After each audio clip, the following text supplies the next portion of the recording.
मागील काही दिवसांपासून सुरू असलेल्या मुसळधार पावसामुळे शेतकऱ्यांच्या पिकासह घराचं मोठं नुकसान झालं आहे। सोलापूर शहरासह ग्रामीण भागात पावसाची संततधार हजेरीमुळे ओढे नाले तुडुंब भरून वाहत असल्यामुळे तसेच कोळेगाव धरणातून सोडण्यात आलेल्या अतिरिक्त विसर्गामुळे सीना नदीच्या पात्रात पाण्याची प्रचंड वाढ झाली असून सीना नदीला पूरस्थिती निर्माण झाली आहे। त्यामुळे शेतकऱ्यांच्या शेतात सह घरामध्ये मोठ्या प्रमाणात पाणी शिरल्याने शेतकऱ्याचं मोठं नुकसान झालं आहे। दक्षिण सोलापूर तालुक्यातील वांगी येथील अनेक शेतकऱ्यांच्या पिकासह घराचं मोठं नुकसान झालं आहे। नुकसानग्रस्त शेतकऱ्यांकडून तात्काळ पंचनामे करून भरघोस मदत देण्याची मागणी होत आहे।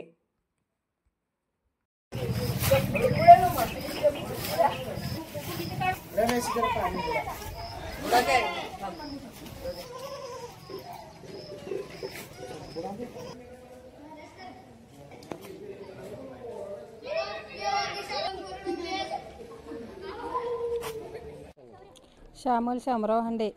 आमच्या गावाचं भरपूर नुकसानकी झाली आहे। पावसाचं पाणी भरपूर घरामध्ये घुसलेलं आहे। त्याच्यामुळे शासनानं आमच्या गावकऱ्यांकडे लक्ष द्यावं ही विनंती।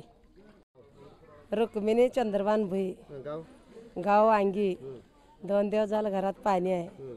सगळं भिजून सगळं वल्लखित झालं। ज्वारी पेरी सगळं नुकसानकी झाली आहे। तुमची काय मागणी प्रशासनाकडे? कळेल ती भरपाई द्या, नाही कळेल तर राहू द्या, झालं एवढं।